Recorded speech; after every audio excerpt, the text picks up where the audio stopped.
ونروح بعد كده للمركز السادس مع أبرز فيلم حربي مسيء لينا كعرب، Rules of Engagement.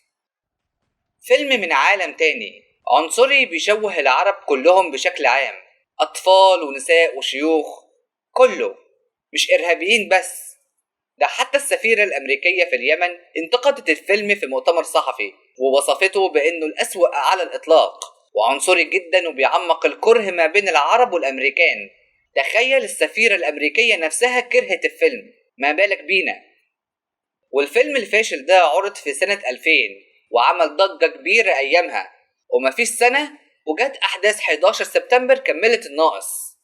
وفكرة الفيلم عن مجموعة مارينز كانت بتنفذ عملية إنقاذ في السفارة الأمريكية في صنعاء من المحتجين على وجودهم في البلد، وضرب جنود المارينز النار على المدنيين المتظاهرين مما أسفر عن مقتل أكتر من 80 واحد. مذبحة مش محاربة إرهابيين. وطول الفيلم الأمريكان بيحاولوا يحققوا ورا اللي حصل ويبرئوا نفسهم منه، وتعرض الأمريكان لهجوم عنيف من العالم كله.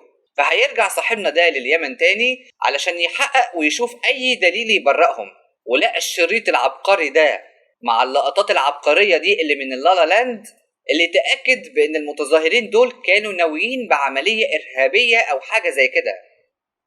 والفيلم بيصور لك بأنه قتل العرب والمسلمين عادي لأنهم إرهابيين وهمج، زي هنا مثلا لما تشوف مدى همجيتهم وعنفهم وعدم إنسانيتهم، مع إن المشهد واقعي لأنهم كارهين اللي قتلوا أهلهم وناسهم، بس هنا متصورين بشكل همجي وإن صاحبنا ده غلبان مسكين زعلان عليهم.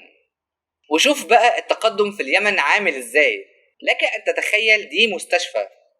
والله ما تستغربش، ده شكل المستشفيات في صنعاء، ودول أطفال اليمن المضحوك عليهم من الشريط العبقري، دليل الإدانة. أكاد أموت من فرط الذكاء والله، عبقرية.